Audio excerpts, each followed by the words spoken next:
المندرج في سياق تعزئة الموارد المائية غير التقليدية. في تكلفة تقدر حوالي 420 مليون درهم، ثم تمويلها بالتساوي بين توفر الكهرباء والماء لصالح الشرب، وكذلك البرنامج الوطني لتسمية السفن. هذه المحطة تتميز بكونها دالة على شدة توليد الطاقة الكهرباء، حيث انطلاقا من هذه الحملة تتم تلبية 50% من احتياج هذه المحطة من الطاقة الكهربائية. الدينامية السوسيو-اقتصادية الجديدة مشاريع مهيمنة غاية مع وجهتكم إخواني.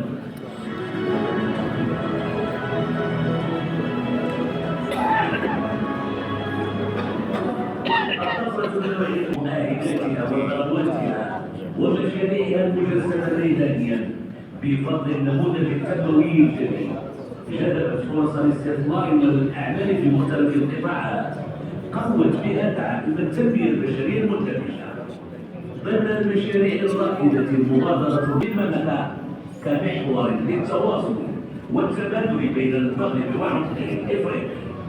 المغرب واوروبا فإن الواجهة الأطلسية هي بوابة المغرب نحو أفريقيا ونافذة لانفتاحه على فضاء الخليج. ومن هنا يأتي حرصنا على تأهيل مجال الساحل وطنيا وكذلك انتهاء الفضاء السياسي على المستوى الإفريقي. رأيتنا نحول الواجهة الأطلسية إلى فضاء للتواصل الإنساني والتفاهم الاقتصادي والإنشاء القابل والدولي.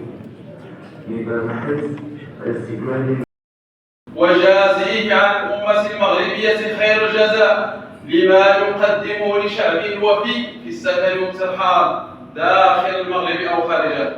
اللهم احفظه في ولي عهده المحبوب الأمير مولاي الحسن، وأنبته الله من نابس الحسن، واشد أجره بسلوه السعيد أمير مولاي رشيد وكافة أسرته الملكية الشريفة.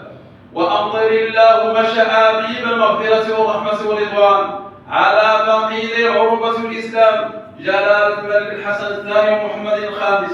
اللهم طيب ثارهما، اللهم اسكنهما فسيح جناتك مع الذين أنعمت عليهم من النبيين والصديقين والشهداء والصالحين وحسن أولئك رفيقا. اللهم أدم على بلدنا المغرب نعمة الأمن والإيمان والسلامة والإسلام. اللهم احفظه من الفتن ما ظهر منها وما بطن، بسر وبركات بسم الله الرحمن الرحيم. الحمد لله رب العالمين الرحمن الرحيم مالك يوم الدين، إياك نعبد وإياك نستعين، اهدنا الصراط المستقيم صراط الذين أنعمت عليهم غير المغضوب عليهم ولا الضالين آمين. سبحان ربك رب العزة عما يصفون وسلام على المرسلين والحمد لله رب العالمين.